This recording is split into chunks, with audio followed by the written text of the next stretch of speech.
All right, back at it. Last episode of September 2025. My God, what's happening to this year? His name's Sean Collins. I'm Louie Rabaut. This is BloodHorse Monday. Tons to react to from the weekend, of course. Tons of Breeders' Cup wins. And in as we are at that time of year, Churchill closes, Keeneland opens here in the state of Kentucky, and a bunch of very interesting races out west. We'll talk with Kenny McPeek. None of his horses were out west, but we'll talk with him about Mystik Dan's win, of course, over the weekend at Churchill Downs. Yet another graded stakes win for the Derby winner, which is also... Remember when people were calling him a Derby dud a couple months ago? No. I noticed you looked at me. I never did that. Oh, no. I'm not saying you did that. I'm just saying, remember when people did that? It was sort of turning into that, but we'll hear from him in just a minute. He sat down with Sean this morning ahead of this program during my radio show, so I was unable to sit on that one. You're always skipping out. I agree that I'm always skipping out on work to work. And so, yes, it's its own thing. You act like you have multiple jobs or something. Yeah, or children or whatever. Little fall break around here. That's what time of year it is. Yeah. Fall break. I guess. Are they lining up fall break with Oktoberfest now for kids? Do they get a full week? I never got that when I was in school. Okay, so you're at the cutoff. Is that what it is? I guess. Okay. Gosh. Or is that just a Kentucky thing? Because I still don't think Pennsylvania. You know what? Fair question. Fair question. People around the country right now watching the show like, what? A week off in the fall? We got what? We got Columbus Day, and that was it. And then they stopped giving us Columbus Day. Yeah, right. We can't do that anymore. The horse racing's busy on Columbus Day too. So like you got to exactly with this job. I know. Well, take your child. That was always the problem was they never gave me enough days off to care about the races on the weekdays. Be better schools. There you go. I definitely didn't have a fall break, but we started. I think your generation was the one that got we went half a day the day before Thanksgiving when I was a kid. See, we would stop the day before Thanksgiving was our first day off, and I think we had off the. Did we have off the Monday after Thanksgiving? Okay. I was going to say that started happening after I was out of school. Yeah. So my kids get a week now. They get a week in February and spring break. And when are they done? Like end of May, like normal. See, we would not have any of those. And then we'd be done. Yeah, my birthday's June 9th. We'd always be done like a day or two before. You call my kids soft. Say it. Yeah, your kids are soft. There it is. All right. Yeah. Okay. You're coddling our children here in the United States. His name's Sean Collins. I'm Louie Rabaut. What an important horse racing conversation to start this one here. Out west, let's go ahead and do this. Always a popular segment on radio is Overreaction Monday. So, for example, this morning, the 3 local football teams were in action. I talked about all of them between, Louisville winning the state champion or the national championship. Obviously, they're 4-0. Game over. What just mailed them the trophy already. Why are we playing more games according to Sean Collins? Kentucky stinks as always. Indiana's very good, which is very bizarre. But we got to overreact to all those games. Indiana has a football team. There you are, and the most losses in D1 history. It's a whole thing. So. They are back-to-back 5-0 for the first time ever in their history. All right, so the out west, a bunch of Breeders' Cup wins and ins. And I think it's interesting to look at those races because we're out west again for the Breeders' Cup. And that really mattered on Friday last year with the juveniles, right? Yes. And less on Saturday, but it mattered for the Dirt Mile with Full Serrano. It mattered with other races as well. So I thought some of these, let's go ahead and cue in on them because, for example, like Johannes, who won, ran second in the Turf Mile last year, right? Yeah. And yes, I call it the Turf Mile. And good to make that separation because you'll see in the Kenny McPeek interview later. He's talking about the Dirt Mile when he mentions that. I always call it the Turf Mile, and I even call the Turf Classic, and I'm sure people hate it. But for my own brain, I have to do that. I'm not kidding. Like, it's for me. I bless all y'all that actually hang out with the show. But for me, that's for me. Those things are for me. Let's go ahead and have an overreaction edition of the Santa Anita preps for the Breeders' Cup. Are you ready? Okay. All right. Awesome. So let's start with the very first in Nevada Beach. Wins the grade 1 out there. Okay. In the Goodwood. And I'm going to go ahead and make my overreaction statement. Okay. Go for it. Here's the question. Can Nevada Beach, the Los Al Derby winner, be this year's Arrogate? So here is the comparison. Arrogate wins the Traverse and then shows up, wins the Breeders' Cup Classic in the same year. We didn't know about Arrogate essentially until the Traverse, right? He breaks from near the outside or the outside. Can't remember now. I think he was on the rail in the Traverse. He was in the one there. Yeah. Okay. Got it. Okay. So yeah, he was on the outside in the Breeders' Cup. There it is. Okay. So I'm mixing up post positions there. Someone was asking me the other day how I remember things like that. And I said, I don't know, but it's a sickness. You just watch the replay enough times. over and over and over. And I don't watch that one enough. I was a huge Chromie, so I don't like. This is my question for you. Nevada Beach, can he be this year's Arrogate? The answer is yes. And why? Yes. Okay. And why? Well, no. I mean, you look at this 3-year-old crop this year. We've talked about how good the top of this crop is, and with sovereignty, journalism, Baeza, and this crop, the first 3-year-old to beat older horses at the grade 1 level is Nevada Beach. Not to beat older horses, to beat a Breeders' Cup winner. Yeah, I know that. This is a grade 1 win over a Breeders' Cup winner. I wonder if we're not underreacting to Nevada Beach. I'm being very serious. And he looked good doing it. Yes. Too. He's a lightly raced horse. He was a late developer. If you haven't already, check out on bloodhorse.com. I had a story yesterday where I talked with the breeder of the horse, Paul Tackett, and he mentioned, when they were selling him, he was kind of a little bit behind the curve. They wanted, at the time of the yearling sale, they were hoping he had a little bit more hip. You saw that translate into where he didn't start until April of his 3-year-old season. He just took a little while to grow into himself. But I mean, he's made 4 starts. He's won 3 of them, was second in the other one in Stakes Company.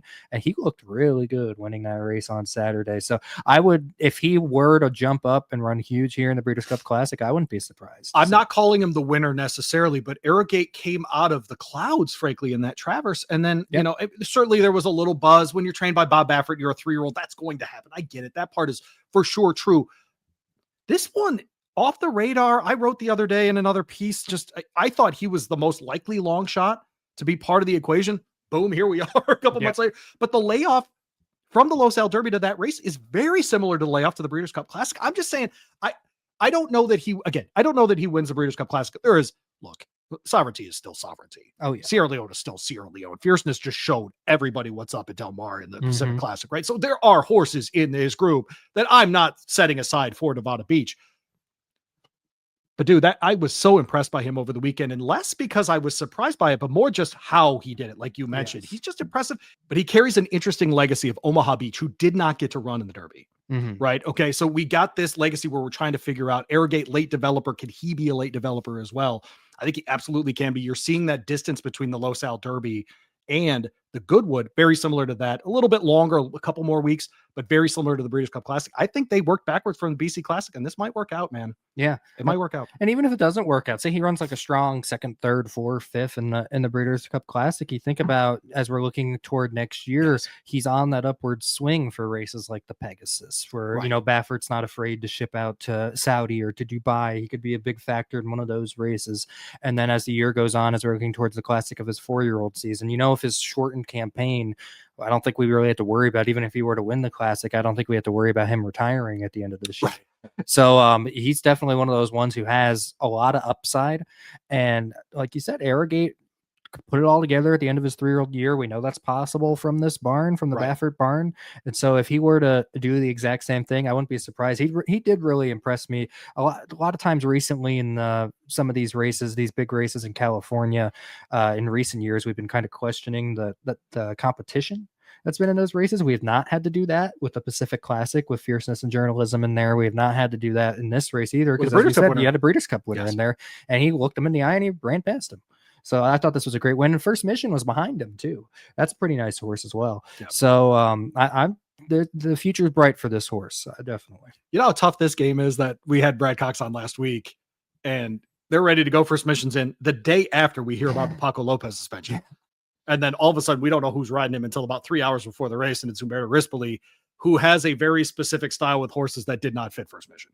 No, it didn't. He thought he could just ride him like he's ridden Journalism all year. You just can't do that. That's not who First Mission is. It'll be interesting to see what they decide to do with him next as far as the Breeders' Cup. Yeah, it's so interesting because Hit Show just wasn't their weekend. Yeah. Now, they're both Kentucky based, so the Clark is obviously at least available. And you have the Fayette at the end of if they want to go to Keeneland. Yeah. I mean, there's a ton of options for them. Cigar Mile maybe for one of them could be an option as well. It's a grade 2, right? So I mean, it's not as though there aren't options for those horses. Moving forward, let's continue the overreaction Monday. Sean Collins, Louie on BloodHorse Monday. Johannes wins the City of Hope again. He's now 8 for 8 at Santa Anita. Okay, so we'll put that caveat in. Okay, that's a big part of this question. But let's go ahead and overreact together. He won this race last year, then ran second in the Turf Mile. Yes, I said Turf Mile. What? Can he beat the Arrows in the Turf Mile? I think so. He beat him last year.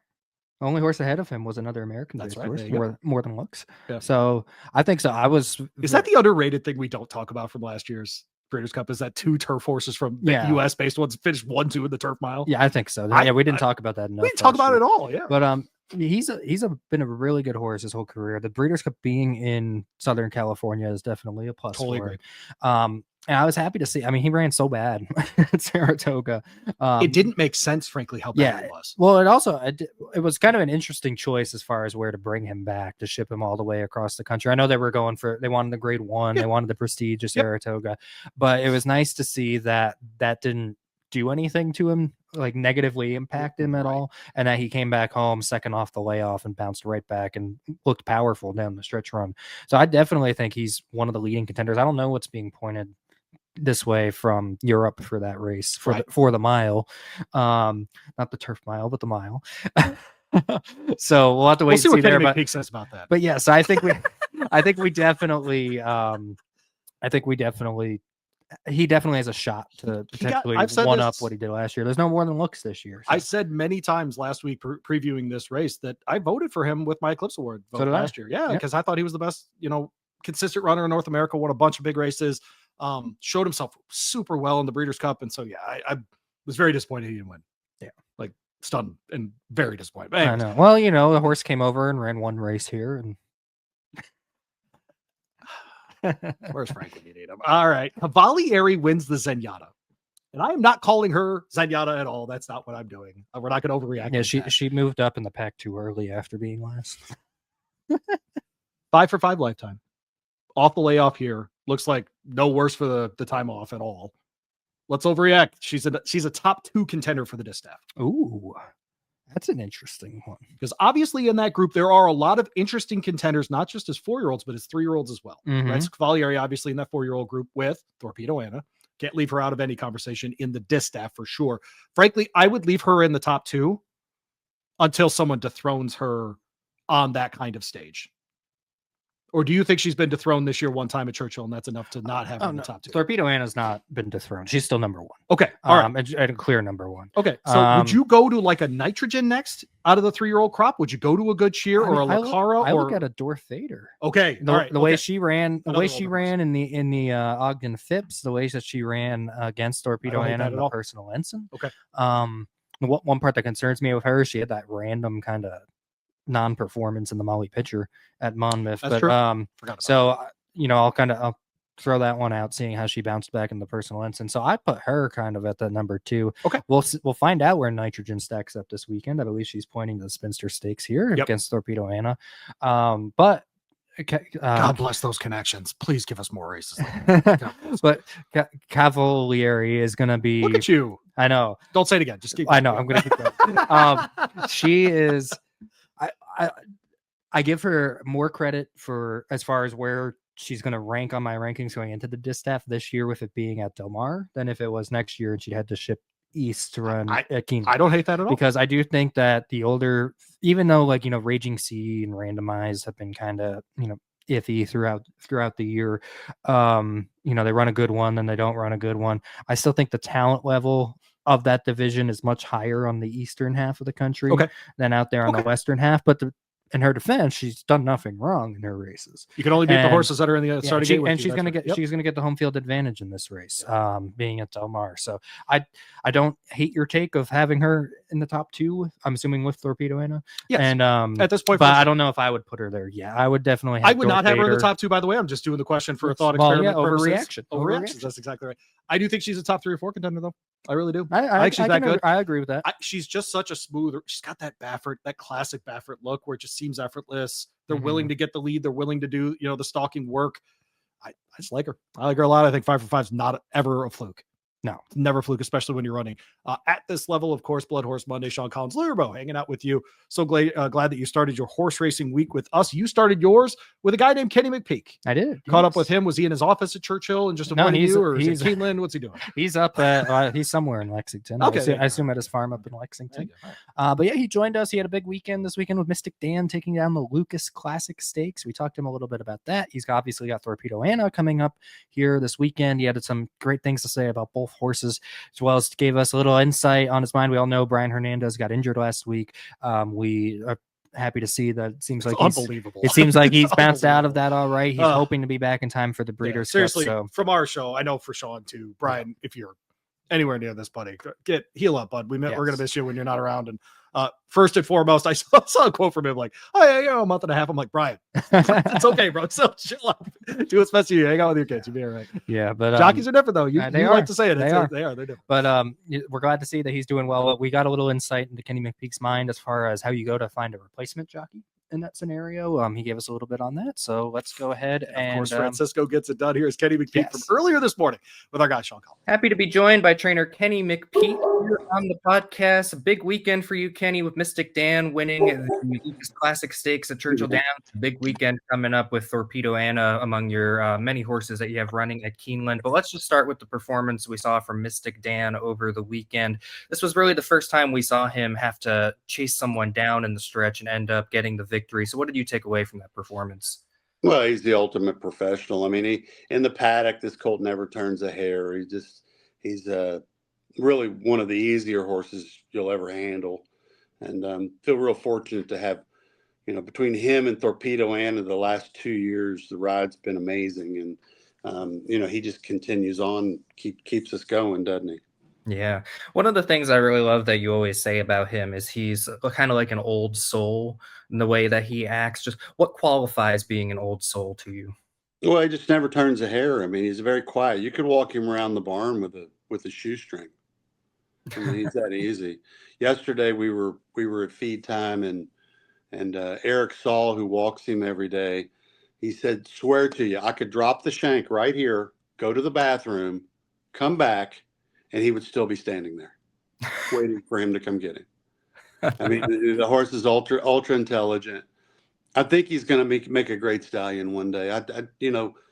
There are those that, okay, he's by Golden Sense, but he likens me. I know it's crazy to say, but Northern Dancer won the Derby, and then he went on to become a sire line of sire lines. And not that Mystik Dan can do that, because you don't know what kind of opportunity he's going to get, but he's just got such great presence, and he's got turn of foot, and he did it going short, he did it going long, and he continues to do it. And the Breeders' Cup Miles are a race that I'm really excited for him, because he can show his turn of foot in that race. And I think if he wins that race, I think people may flock to him as a stallion. Let's see.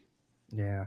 Well, you mentioned that stallion career. A lot of times when we see kind of, these horses that win a race like the Kentucky Derby, and then when they kind of have the hiccup in their schedule, like Mystik Dan did in the Malibu or in the Pegasus, a lot of times we see those horses just kind of get retired at that point. Like, let's not keep going. Let's just get him off to the breeding shed at that point. You guys stuck with him. You gave him a chance to recover. He's bounced back in a big way, winning the Blame, winning the Lukas Classic, running well in the Stephen Foster and the Arlington Million. Just what was it that went into the decision to keep him going, and how do you guys feel seeing that he's now had a chance to blossom into his 4-year-old season? Well, the Malibu and the Pegasus were races we really got too ambitious, and the ship to the Malibu was horrendous. In hindsight, it was all my fault. I mean, I shouldn't have. We tried to get him out there in good order. The trip wasn't as smooth as we thought. We missed a last breeze going into the race, and he ran a stinker, and then the Pegasus, we thought, okay, we'll regroup and take him back east. Again, I mean, we should have step laddered him and that start all over and work our way back from the work your way up, instead of starting up here and then working our way down. And fortunately, he's a good enough horse to overcome some decisions that I made, and it is what it is. It makes it all the more rewarding seeing him now having the success that he's been having this year. Mm-hmm. Right? Well, none of this is black and white. You make decisions with horses, and usually you're wrong, and when you're right every now and then, it makes up for the wrong. So, but it's humbling business, but he's just a really special horse. And when we started all over with him, we kind of regrouped, and the race at Oaklawn, where Arietta rode him, was a really solid race. And then since then, he got his confidence back, and we got him on nice rhythm. And even the grass try was worth it. I mean, you don't really know till you try a horse in certain races, and it just shows his versatility. I thought it was a respectable fourth in the Arlington Million, and then come back and knock this one out. So another good one. I know you were close with Hall of Famer Dwayne Lucas. What did it mean to you to win the first Lucas Classic after his passing? It meant the world to me. I mean, Wayne and I, publicly we bantered a lot. We were just kidding, but privately it was complete professional and a true friendship. We for almost 10 years in a row, he and I and our wives went to dinner every summer at the Wishing Well in Saratoga, just the four of us. And we did that for a decade. And it was one of those, I always looked forward to it. And then he started kind of getting a little older and he didn't have the energy to go. And, certainly, that was fine. But you could tell that Wayne just didn't have especially the last couple of years, he was more interested in getting home and getting rested than he was going out at night. But those, I cherish those memories, and to win the Lucas Classic was a big deal. Yeah. Well, you got another big weekend coming up here with Thorpedo Anna. Your horse of the year from last year is going to be running in the Spinster this weekend. Just what have you seen from her coming out of the personal ensign? How's she coming into the race? I've seen the same Thorpedo Anna we always see, which is workmanlike, or she's solid as the day's long. And unfortunately we don't have Brian on her. Another one I was proud of. Brian, nobody sat on her back in the afternoon but Brian, and so we're going to have to adjust that a little bit. But I think Flavian obviously is a good choice to ride her, and we're excited to to show her off at Keeneland. She hasn't run at Keeneland since she was young horse, and this will be hopefully we attract a lot of people to the races at Keeneland. I hope Keeneland appreciates that. It was some conscious decision to bring her to Keeneland to show her off. Yeah. Well, you mentioned Brian Hernandez. He's recovering from an injury about a little over a week ago. He's the usual rider for Mystik Dan and for Thorpedo Anna. Now, Kenny, we have a lot of viewers on this show that follow racing full time, but also some viewers who are maybe new to the sport. Just go through your mindset as a trainer when it comes to picking which rider is going to replace him in this scenario. You had Arietta on Mystik Dan, who he had ridden it before. As you said, no one else has ridden Thorpedo Anna in the afternoon. So just what's the trainer's thought process into selecting the new rider?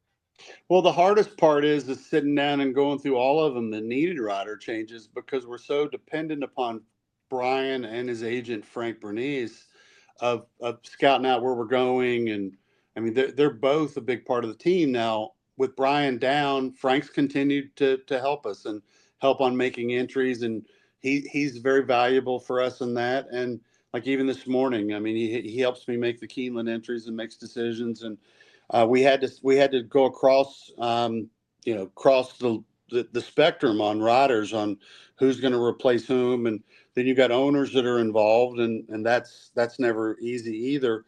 But for the most part, the ownership trusts that I'm going to make a decent choice. And we gave Colby Hernandez, Brian's brother, a few mounts. He had a winner and a second over the week, and I think another one ran pretty good. And then Irad is highly interested in riding a lot for us, so that's good. Anytime you get that, and then Pratt's going to ride a few as well. So we've got fortunate position to be able to get those guys, and then Frank handles the entries still. And then in New York, we've been using Chris Elliott a little bit, which he's doing a good job. And Luis Rivera Jr.'s won a nice race for us the other day too. So, we've got a lot of good people out there, and but more than anything, I'm looking forward to Brian getting back. I mean, I really trust him out there.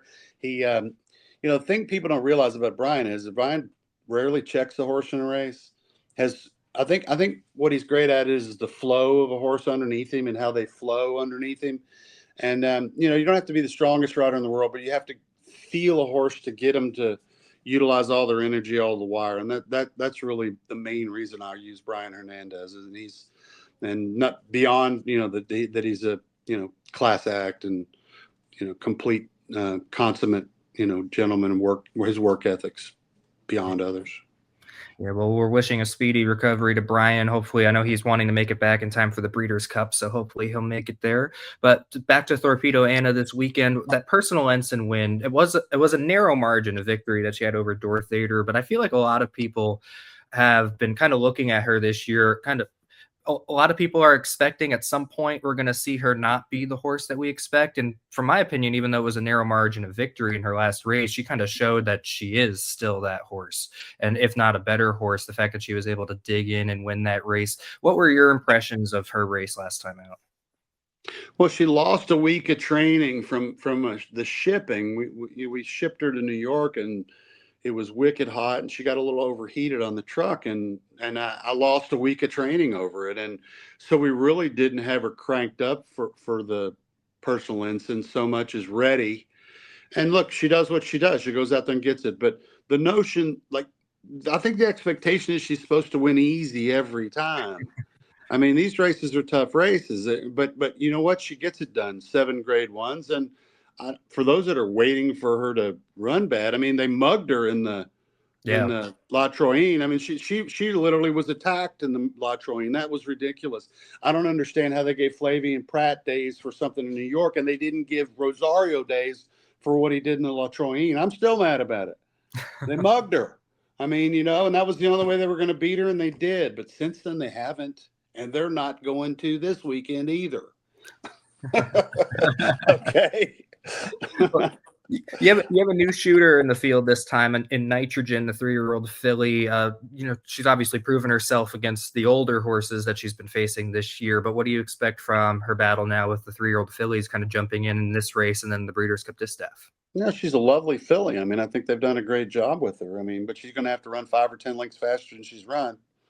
So we'll see. I mean, you know, but she's a good filly. I mean, she's versatile on surfaces. And I mean, but I think they ran the Alabama in 2:03, and that's not going to get it done against Thorpedo Anna.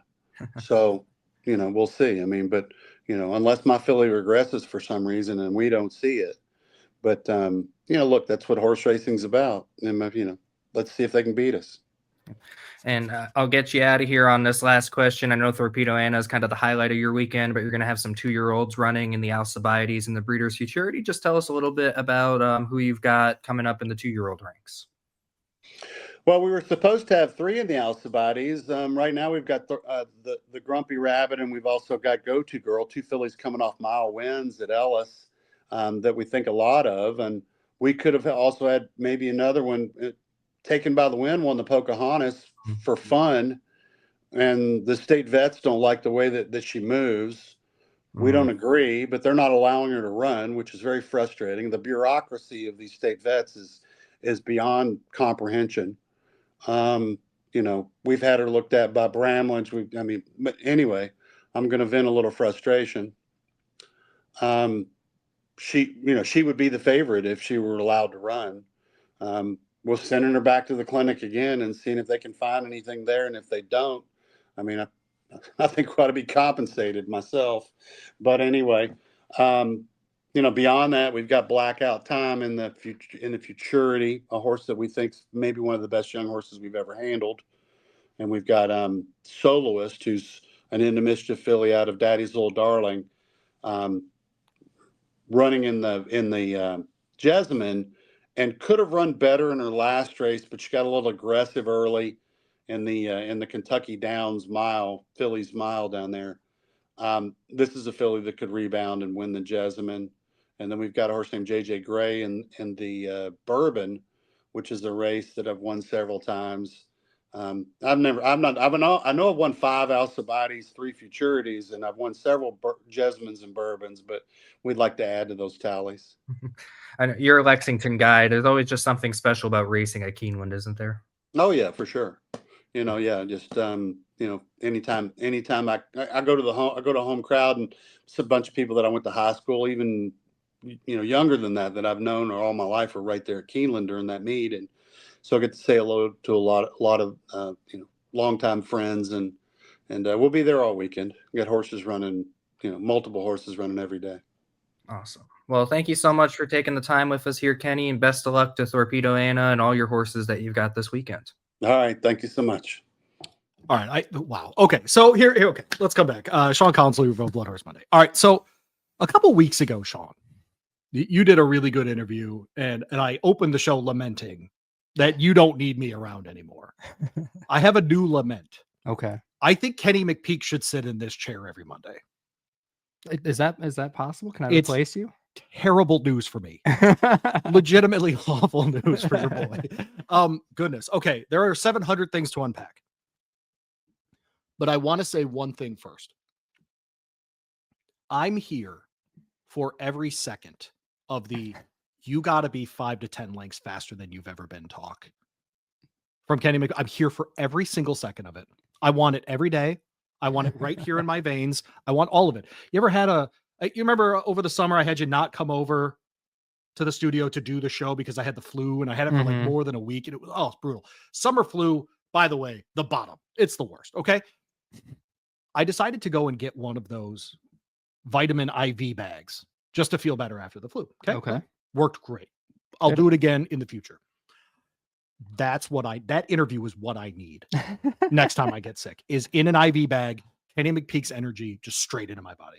Well, your face during that was so incredible, Sean. You're trying not to just smile the biggest you've ever smiled in your life because the dude's just like, you know what? Yeah, cool. Bring your horse down. I got Thorpedo Anna. What's up? What? It's awesome. I know. We need more of that in the sport. God, we need more of the.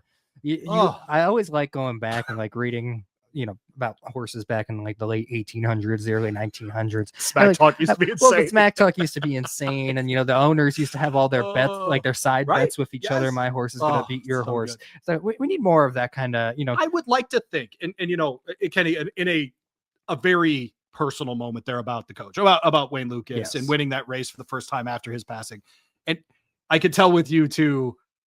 Man, Kenny's on a tight schedule. I'd love to go back into this and spend, another 5 minutes on their relationship. You think they didn't have a dinner on a race before? Come on, dog. I mean, come on. Of course. It's all in good fun. I would hope so. Yes. Yeah. I mean, it's all in good fun. But yeah, it was, it got me even more excited for this race on Sunday than I already was for when Thorpedo Anna and Nitrogen match up here in the Spinster.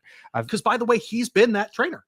He's brought Thorpedo Anna to these races. Yes. Right. He's gone against the older horses with a 3-year-old. Hey, could your 3-year-old do it? He's had to answer all those questions. And he's like, I got the grizzly. I'm good. Yeah. Right. Took her against the boys. Right. Yeah. That's exactly right. So I know in his response, you gotta be a lot faster, but he's also thinking, good for them. Exactly. I've done this too. This is one of the best parts of the sport for sure. So there you go. The Mystik Dan stuff though. You're a Derby geek, and I'm not picking on you. I'm really not trying to pick on you right now. No, I take that as a compliment. Yeah, but just the the narratives around Derby winners and going to the breeding shed and all the stuff to get a Mystik Dan, and I thought that part of the interview was really interesting because you hear McPeek in different spots, obviously because of the success he's had the last 2 years at the very highest levels. Said allowance and stakes. You heard of 8 stakes on these 2-year-old races and just at Keeneland and wins in those races, etc. But because of the high profile nature, we've heard from him a lot. I've never heard him talk about Mystik Dan as a sire like that. Yeah. I thought that conversation was actually fascinating. And it is something I'm used to hearing from, we had Brad Cox on last week. Mm-hmm. He said openly, we're sending first mission out because it's a grade 1. Yeah. He always talks about the breeding implications. Talks about the breeding implications all the time. We don't hear that from Kenny terribly often. And I'm not picking on Kenny at all. It's just, he wants to talk racing. He wants to talk, hey, we're going to beat you by a panel. Like he wants to do that kind of stuff, which I love, by the way. Give me all of it. But at the same time, it was interesting to hear him talk about Mystik Dan differently because I think they used to feel like they had to defend Mystik Dan. And now he's just winning races. Exactly. And he's winning graded stakes. There's no arguing what he's done his last couple times out. Exactly. And that was part of the setup I had on the one question was think of all the horses that had really good couple months. They won a couple big races. They maybe won a grade 1. They disappeared with an injury or just had time off after something. They come back, they run 1 or 2 races, not the same horse, and they immediately just boom, retired. It's like we don't want to ruin the brand. Right. We don't want to keep putting them out there and having them lose. They had that opportunity with Mystik Dan. They could have said after the Pegasus, they could have said after the Malibu, you know what, he won the Derby. Let's try to make sure people remember that he won the Derby, and let's just stop on him and send him off to the breeding shed and do what we can do and walk away. Right? Yeah, whatever. And they stuck with him. They knew that they had a top horse on their hands. They stuck by him. They put him back into training. They gave him the time and then did the step ladder process, and it worked. And now all of a sudden, Mystik Dan's narrative. You look at what he was entering May, and now here we are exiting September, and he's got a completely different narrative. He's added 2 graded stakes wins to his resume. As Kenny said, he did not run a bad race on the turf in the Arlington. Oh, I Million. totally Even though agree he with that. missed the board, he was there. He ran a good race. Yep. And fourth, by the way, in $1 million race is just fine. Exactly. It's just fine. Yeah. And when it's your first time on the surface too. And so they gave him the opportunity to grow into himself, to prove himself as more than, we've heard all the talk about the Derby duds recently because, you had Mage, you had Rich Strike, who did not come back and win afterwards. You had a couple like Nyquist and Always Dreaming, who did the same thing in the last decade. A lot of the Derby winners since American Pharaoh won the Triple Crown, obviously not counting Justify or Authentic, but a lot of the Derby Justify winners was done in June. Yeah, right. But they a lot of those Derby winners did not come back and have the best success afterwards. Sure. And so he's now all of a sudden that looks like a really stupid point to make with how good Mystik Dan and Sovereignty have done this summer. So that's just the flow of how the sport goes. Sometimes you get your really good horses, sometimes they don't develop, but Mystik Dan was given the opportunity to prove himself. Now the conversation about him has completely changed. Very excited about our next guest, but I'm going to ask you own Mystik Dan for this question. Okay. Do you stick around and run at Keeneland and in the Clark, or do you try the Breeders' Cup Classic? Well, I think right now they're looking at the Breeders' Cup Dirt Mile. Try the Breeders' Cup at all. I'm sorry, but if you own the horse, what would you do? I did have this thought on Saturday of how much he likes Churchill. Yes, I would almost lean the route of let's try to sweep the Fayette and the Clark. Yes. Rather than shipping all the way out to California for it. It's whether you think that those two races are worth the Dirt Mile. Obviously, if you thought you had a shot to win the Breeders' Cup Classic, go for it. Bro, if you win the Derby, 2 other graded stakes, and then the Clark, yeah. I mean, your breeding set up forever. Exactly. I don't know. I don't know. I get it though. I get the Breeders' Cup thing though. Yes. I'm not. That's why I asked. But that's one of those things where with that going that path. If he goes out there and wins the Breeders' Cup Dirt Mile, then obviously you want to do that. Talk about him racing at 5, not so fast, my friend. So, obviously you'd rather win the Breeders' Cup Dirt Mile, but there has to be some pull to just stay here. Yeah. Now, another part that might weigh into that is Kenny's also got Rattle and Roll in this division. He's also got Gould's Gold in this division. Yeah. So, that will probably play a little bit of a decision maker on that as well. Appreciate Kenny McPeek jumping on the show. Someone I have been begging for 30 episodes, and we finally got him on the show. His name is Bob Ehalt, joins us in a Yankees cap. How about those Mets screwing up yesterday, Bob? That was funny. Oh, it's such a shame. Such a shame. The little brother nature of the Mets fan and broadcasters is just spectacular. Did you see, Bob, on the Marlins were on the field, like celebrating beating the Mets? Oh, I thought it was great. Yeah. Well, there have been, over the years, there have been bad blood between the teams. They have had several instances. So I think they did enjoy it. And especially, look, the Mets were the most expensive team in baseball, and they get eliminated by a team like the Marlins. And all they had to do was win because the Reds lost too, yeah. lost and handed it to them, and they got shut out. So Steve Cohen, who is a horse owner with partnering with Sal Kuman, can't be too happy with the $340 million he paid out for this year's team. Goodness gracious. Well, he's not worth $340 million yet, but his name is Bob Ehalt, joins us here. You can find him at bloodhorse.com. Of course, all of his great writing out there at different spots. Bob, we saw you this summer at the Haskell. One of the things we love to talk on this show as we get into the Breeders' Cup season that we're in and all the wins and ins that are happening, of course, journalism's already in. Mm-hmm. That's actually something to say.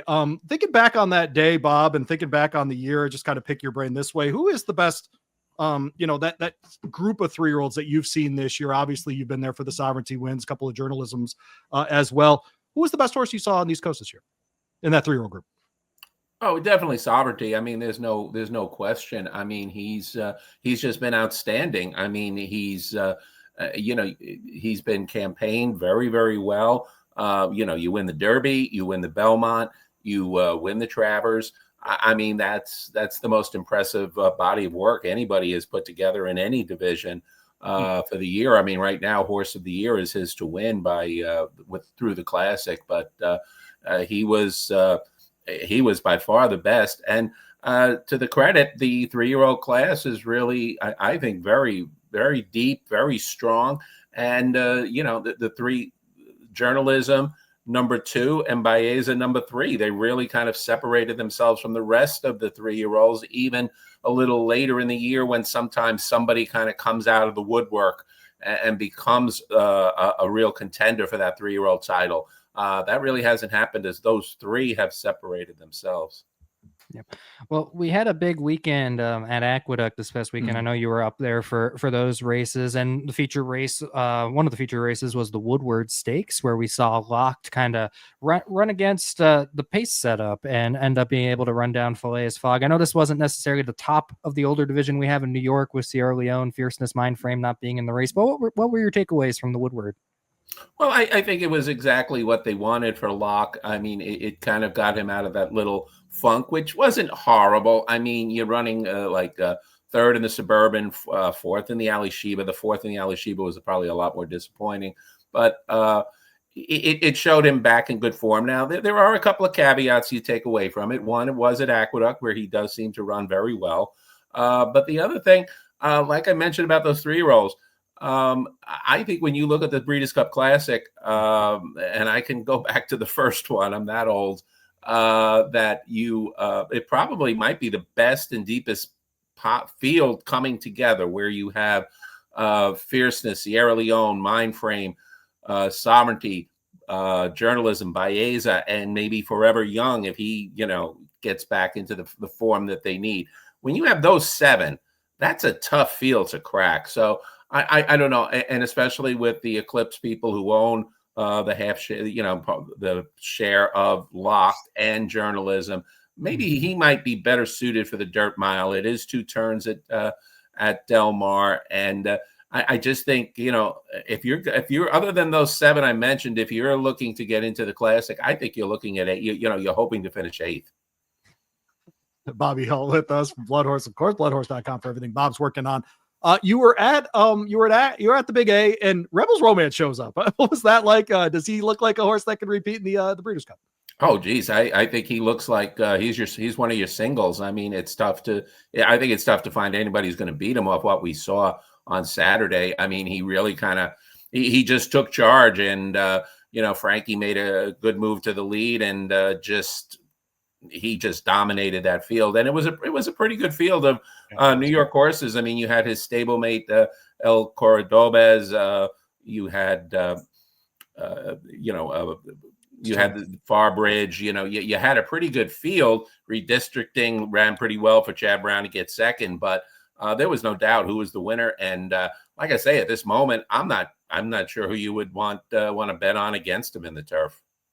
Well, you mentioned that you've seen all the Breeders' Cups that we've had so far. Put it in historical context. He's going for a 3rd win in the Breeders' Cup turf. He's now 7 years old. Just put that in historical context, what this achievement could be if he can pull it off at Del Mar. Yeah, I mean, we've had horses who have won the Breeders' Cup turf twice, but to do it a 3rd time, you're getting into that kind of range where like Golden Cobra was when she dominated the mile. I mean, it's of course, look, the key part, he's a gelding. That's why he's able to do it. Certainly a horse as good as him would have been retired by now. So historically, there's just not that many great geldings that the sport has had going, unless you're going to go back to people like Forgo, and Kelso and horses like that. But he's just such a remarkable horse to stay in the form he is. And it is remarkable. And it's great to see because, you do like to see the horses stay around and race. I completely understand the financial considerations and respect what people do. But certainly he would be one of the brightest stars the Breeders' Cup has ever seen. I tell people fall in love with fillies. They race longer. And you can add to that list, fall in love with the geldings because they race longer. It is what it is. That's exactly right. Bobby Ehalt with us here on BloodHorse Monday. Louie, Rabaut, Sean Collins hanging out with you. Thanks for starting your horse racing week with us. The Vosburg, easy for me to say, was there. It's at 7 furlongs. We're going to run 6 on a much less deep track at Del Mar. Patriot Spirit gets the win there. Is he a contender in that Breeders' Cup turf sprint? Yeah, certainly. I mean, the sprint took on a whole new look with the connections of Bookham Dano saying they're not going to run because of the Paco Lopez situation. So I think he certainly looked good. I mean, I wasn't sure exactly what to make of him because he was just putting together some brilliant times at Colonial Downs. I mean, he ran a 108 and 108 and 1 or 108 flat 6 furlongs and winning a 7 furlong race at Colonial. And then he put in a work that was like 110, just something you don't see unless it's Bob Baffert on the West Coast. And he certainly came in and he looked the part of those times. So I don't think the 6 furlong will really hurt him. I think he'll be a top contender, and it's a nice story. I mean, the trainer, Michael Campbell, he's 75. This is his second trip to the Breeders' Cup, small stable, 10 horses. But I think the Vosburg, I think is really been misrepresented by the graded stakes committee. It's a grade 3 stakes, and yet it had a horse of the year win it. It had a 2-time Breeders' Cup Sprint horse win it. I think it's been a very good barometer for success in the Breeders' Cup, and I think he's another horse who could be a factor in that field. Well, speaking of factors in that field, the day before on Friday, we had the Beldame Stakes, Gunsong beating Randomized there. Just where do you view both of those horses when we're looking at the Distaff division right now? Obviously, we have some big players like Thorpedo Anna. We have Nitrogen, who's going to run against her this weekend. Just where do you see Gunsong and Randomized at this point? Right now, I'd say they're a cut below. I mean, Randomized seems to have gone off her top form. I mean, this was a race, I think, a year ago she would have won pretty easily. I don't, look, I would not doubt anything Chad Brown does, but I think Gunsong is a cut below the top ones like Thorpedo Anna, like you said, and Darth Vader, horses like that. I think they're maybe horses that if they do go on to the Breeders' Cup, I would think you're looking at them at maybe the bottom of the superfecta somewhere. Bob, you also saw Our Disaster win the Gallant Bloom. And while not a win and in for the Breeders' Cup, I thought a performance that they should probably consider sending her out to Del Mar. What do you think of her? Yeah, it was a good performance. I mean, that seems to be like a wide open category. So if people want to take the chance, it depends. It is costly to go out there. It is, it's going to be a tough race. But I think the 7 furlongs might suit her, and she could be a contender. It's just, certainly, I would think in those type of races, you kind of give a little bit more respect to the West Coast horses who have been running at Del Mar and know the track. Well, you're not going to get any rest here, Bob. We're throwing you right back out there for another big weekend at Aqueduct this upcoming weekend. We have the big 2-year-old races here on Saturday, the Champagne and the Frisette. What are your thoughts on those, or is there any other race that's kind of really standing out to you as one that's going to be one to watch? No, I would say those two are really the grade ones on the card and the races that you want to look for, in my mind. I think when you start with a Champagne, I think the amazing part of it is that it's a Champagne without a horse by Todd Pletcher or Chad Brown. I mean, they have just dominated the race over the last 14 or so years.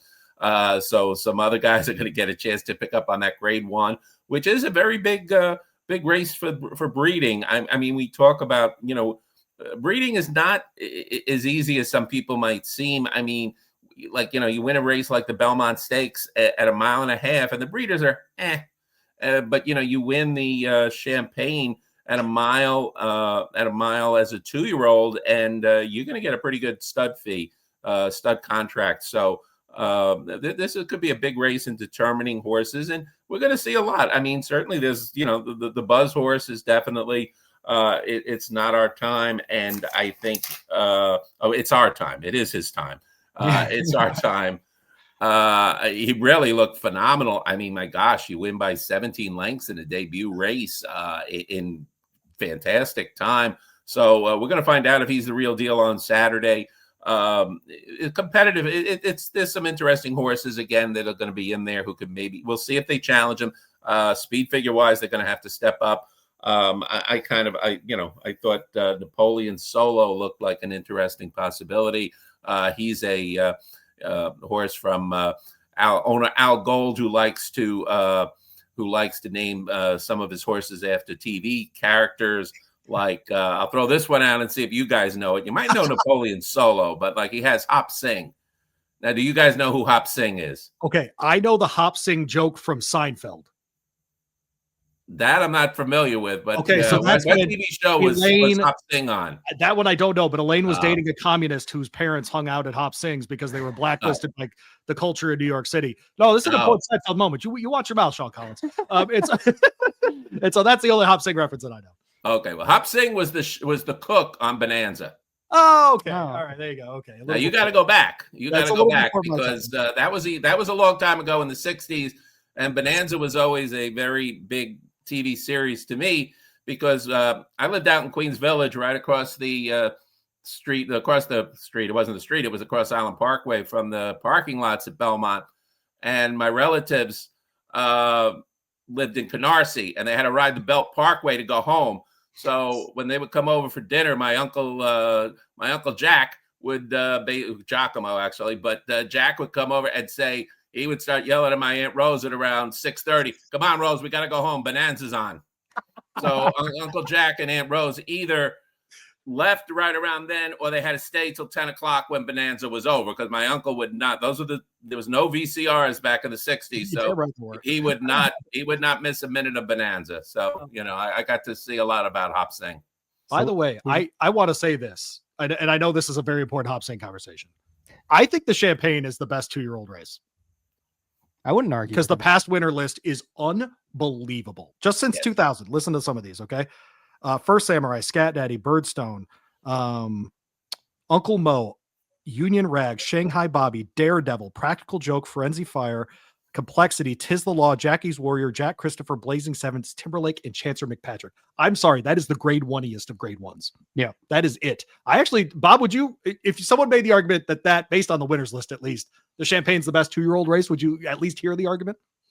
Historically, it certainly is. I mean, the Breeders' Cup Juvenile is certainly getting, certainly has come on a bit. But in terms of those winners, and you could also add Good Magic, who was second in the Champagne to Frenzy Fire. So, I think of the others, it really, in terms of prestige, and as I say, to the breeders, I know this is a race that they really covet because it shows a horse who could go that 1-turn mile against the top competition.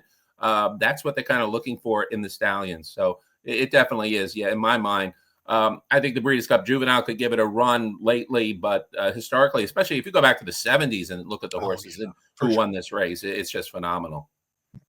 I think it's fair to say we know Bob's placed a couple bets on Hop Sing throughout the horse's a little bit, career. just a little. But Bob, you've been out there in New York. Obviously, a lot of stuff going on with the new renovation to Belmont Park. I know you've been following that over the last couple of months or the last year or so. So, what can you tell us just about that construction project? Well, the construction is going really well. I mean, it's I think they're on target for what they want. Kind of as a sign, if you're familiar with going to Belmont Park, as I say, the aforementioned Cross Island Parkway, when you drive on it, you can now see from the highway the structure, which you always used to see with the big yawning at Belmont Park from the highway, along with the arena. So you could start seeing that structure. That's the sign it's coming along. They're looking to have the Thorpedo synthetic track open for training in the fall to get ready for when they open, and then we'll have synthetic racing and to give people another option for working out when the main track's still not being ready. The plan is next fall it should be open right after Saratoga. They're probably Dave O'Rourke, the president CEO, has said it will not be a full opening. There will be some restrictions on who could be there. Those are things that are yet to be determined because the building will not be completely finished, but it will be available for racing and for a limited capacity of people. And then he said probably around the Wood Memorial Day might be the real grand opening when they fully open it up to the public and then get ready for the 27 Breeders' Cup later in the year. So is it safe to say that we're expecting that this fall meet and then the winter and spring meet at Aqueduct, that'll be it for Aqueduct? Yes. Oh, Aqueduct. As soon as the doors to the new Belmont Park open, the state takes control over Aqueduct. I mean, it does have, because of agreements signed 20 years ago. I mean, it is state property, but because of the, NYRA racing there, the state can't do anything about it. But as soon as the doors open to the new Belmont Park, the state can do whatever it wants to do, sell it to the casino, use it for JFK parking, but that will happen. So probably the end of Aqueduct will probably be right before the 4th of July, because I mean, it hasn't been decided yet. I would think they're going to go to July 4th again to Saratoga, and then would end. That would mean the final Aqueduct dates would be after the Belmont Stakes will be contested at Saratoga. Come back to Aqueduct for a few closing weeks, and I'm sure they'll have some closing ceremonies and things like that. Fun Aqueduct fun fact. Equestris, the restaurant upstairs, when it opened, was the largest restaurant in New York City by square footage. Really? Yes.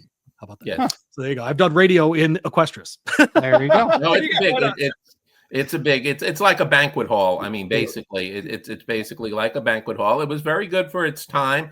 When it opened in '84, it did give the horsemen and visitors a nice place to go.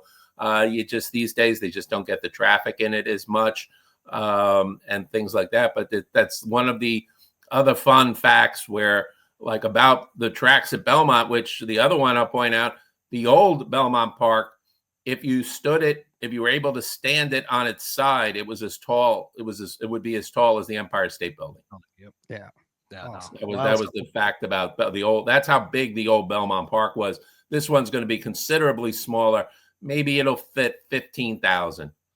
And then there will be, there will be seating in the infield alongside it, things like that. There'll be temporary seating that will be available for, like, the Belmont Stakes and the Breeders' Cup.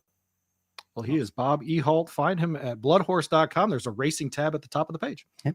Well, Bob, I know you'll be heading out to Del Mar for the Breeders' Cup. I know you and I are probably both hoping for the same thing here, and that is a Yankees-Padres World Series. Let's go! So that way we can make it to maybe a game while we're out there at Del Mar, right? It's not going to be that would be fab. We're going. I don't care. I don't care if it's Breeders' Cup Classic Day. I mean, there's a Breeders' Cup Classic every year. I mean, there's not. I mean, these Yankee World Series appearances are getting kind of rare, and I'm getting a little old. So, I'll be filing from somewhere in the outfield, maybe on Breeders' Cup Day, depending on what happens.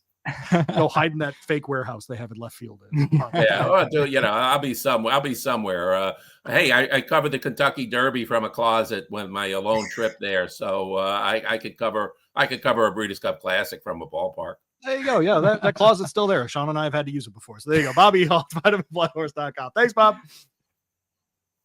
There you go. Got the full wave from Bob. There you go. Well, New York talk. How about that? There we go. There you go. A little Yankees talk for you. Yes. I did that for you.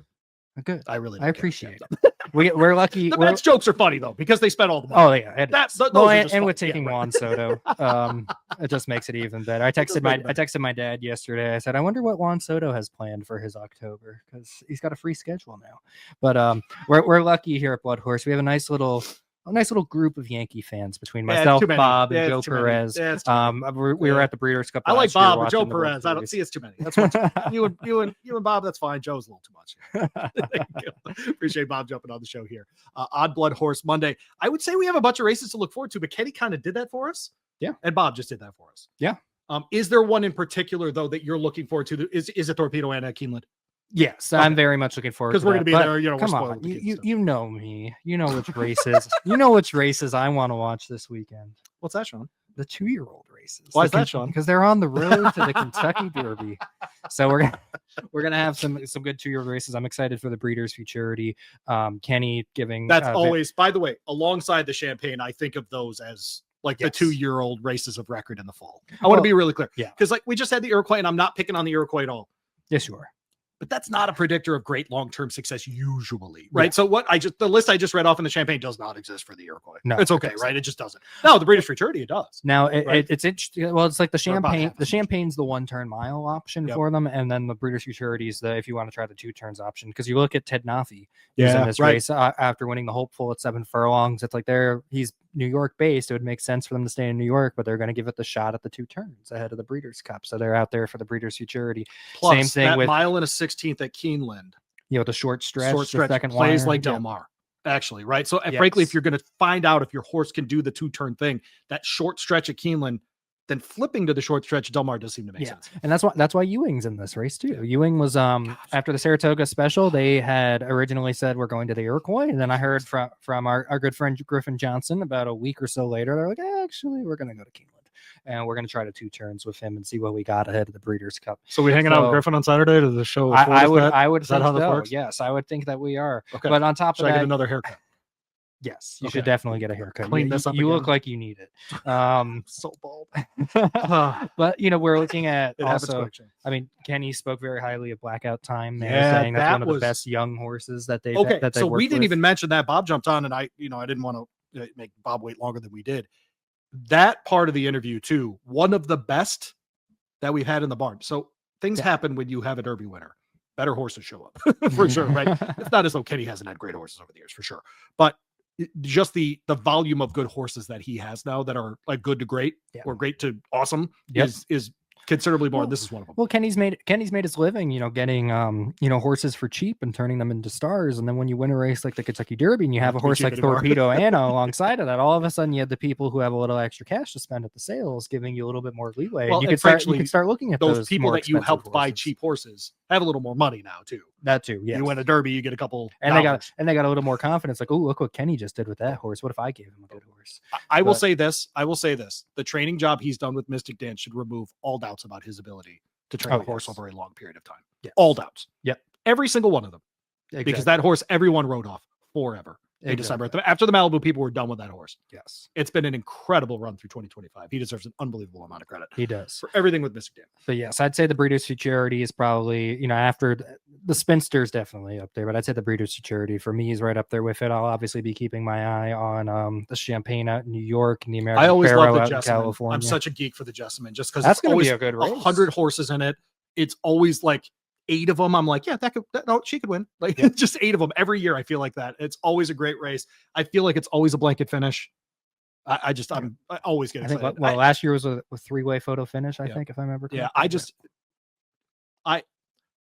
I'm a Churchill Downs man because that's my home track and that's where I fell in love with horse racing. But turf racing at Keeneland, nothing like it. It's great. It's fantastic. I love it. It's like because it's only 2 months a year. They're just like, it's kind of beat up. We're gonna go. Yeah, we're gonna run. Got that Pimlico feel to it. Just we're gonna go. We're not gonna be here next week. We're gonna go.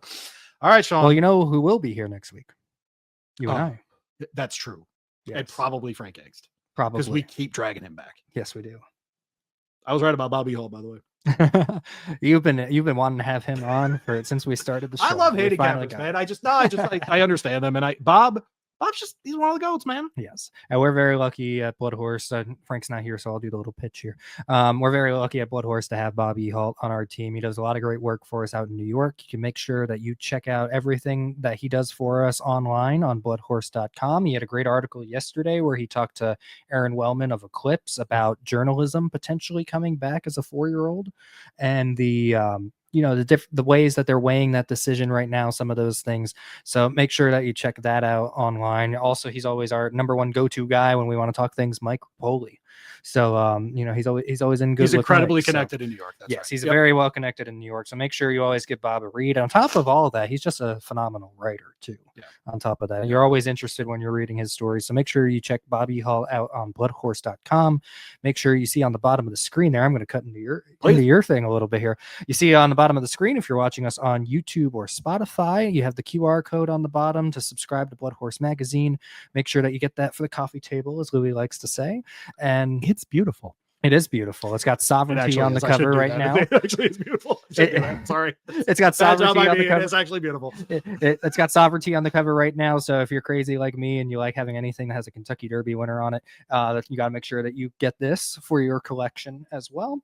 Not to mention all the great stories and everything that's inside of there. Also, just make sure if you are watching us or listening to us on YouTube, Spotify, or any of the other platforms, give us a like, leave us a comment. What do you think about Mystik Dan's performance, about this Thorpedo Anna reviews matchup would be great. What 5-star reviews would be great. What do you think about Bob Ehalt?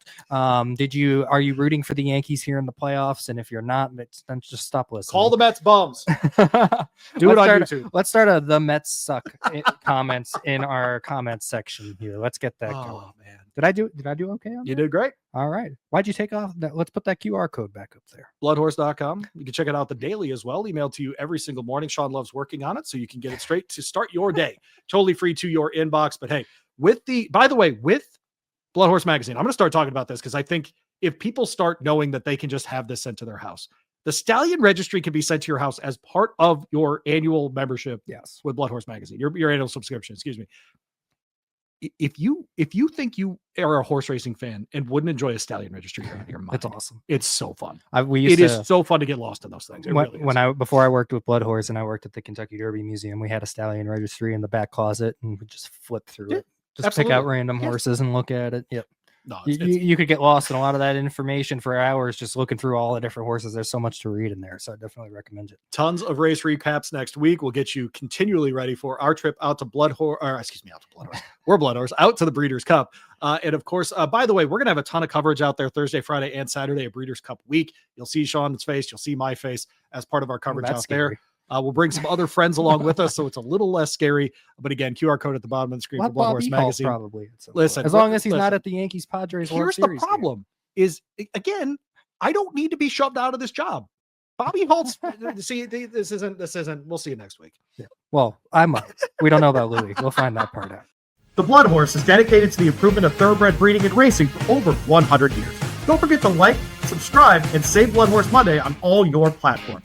For the latest news, analysis, and insights, visit us at bloodhorse.com. Thanks for listening, and we'll see you next week.